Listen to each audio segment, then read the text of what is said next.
दिनै बिजाबनि खौराङाव आं गांसे बिजाबनि बागै सुंदुङै फोरमायथिनो थाखाय आखायाव लानाय जाबाय। बे बिजाबनि मुङानो जाबाय जेबो बुंनाय जायाखैसै। बेयो जाबाय गांसे खन्थाइ बिजाब। बे बिजाबनि लिरगिरिनि मुङानो जाबाय डक्टर सानसुमा खुंगुर बर'। बे खन्थाइ बिजाबाव गासै दों 40 खन्थाइफोर दं। बिजाबनि दिहुनगिरि फेब्रुवारि 2017 56थि बोसोरारि जथुम्मा बर' थुनलाइ आफाद। बिजाबखौ फोसावदों एनएल पाब्लिकेशन्स पानबाजार गुवाहाटी 1 आरो बिजाबनि बेसेना 70 रां। लिरगिरि बिथाङा रायखांनायाव फोरमायथिदों दि खन्थाइया जाबाय गोरबोनि राव। खन्थाइजोंनो गोसो गोरबोनि गोबां बाथ्रा फोरमायनो हायो। बेखायनो आंबो गावनि गोसो गोरबोनि रावफोरखौ मोनफा मोनफा सोदोब जथायनानै सम सम लिरना दोनोमोन। बे लिरनाय रावफोरा खन्थाइ जाखोना जायाखैसै बुंस' हालिया। थार ओंथियाव खन्थाइ जादोंना जायाखै मिथि रोङा। खन्थाइ फरायगिरि, खन्थाइ मोजां मोनगिरि आरोबाव सावरायग्राफोरासो बेनि बागै मोजाङै बुंथिनो हागोन। आं खन्थाइ फरायनानै जोबोद मोजां मोनो। बाथ्राया जाबाय नाथाय आं खन्थाइगिरि नङा।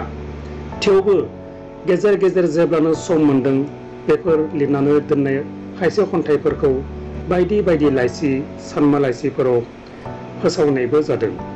गिबि गिबियाव आंनि लिरजेननाय खन्थाइया 1953 मायथाइयाव गांसे फिसा बर' लाइसियाव फोसावजादोंमोन।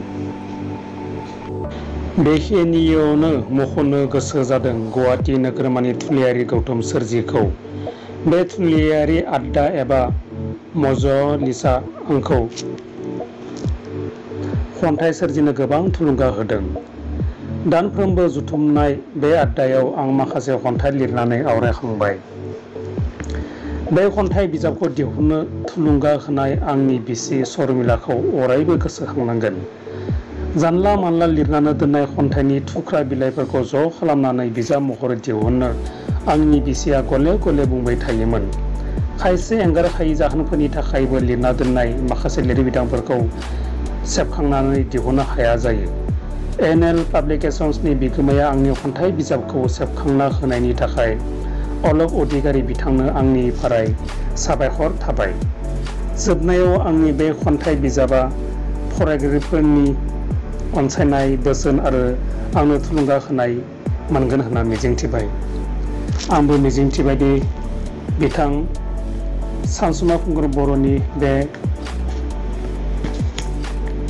जेबो बुंनाय जायाखैसै खन्थाइ बिजाबा फरायगिरि बिथांमोननिफ्राय अनसायनाय मोनगोन आरो बिथांनिफ्राय आरोबाव बेबायदिनो बेसेन गोनां बिजाब सोरजिनाय फरायनो मोनगोन।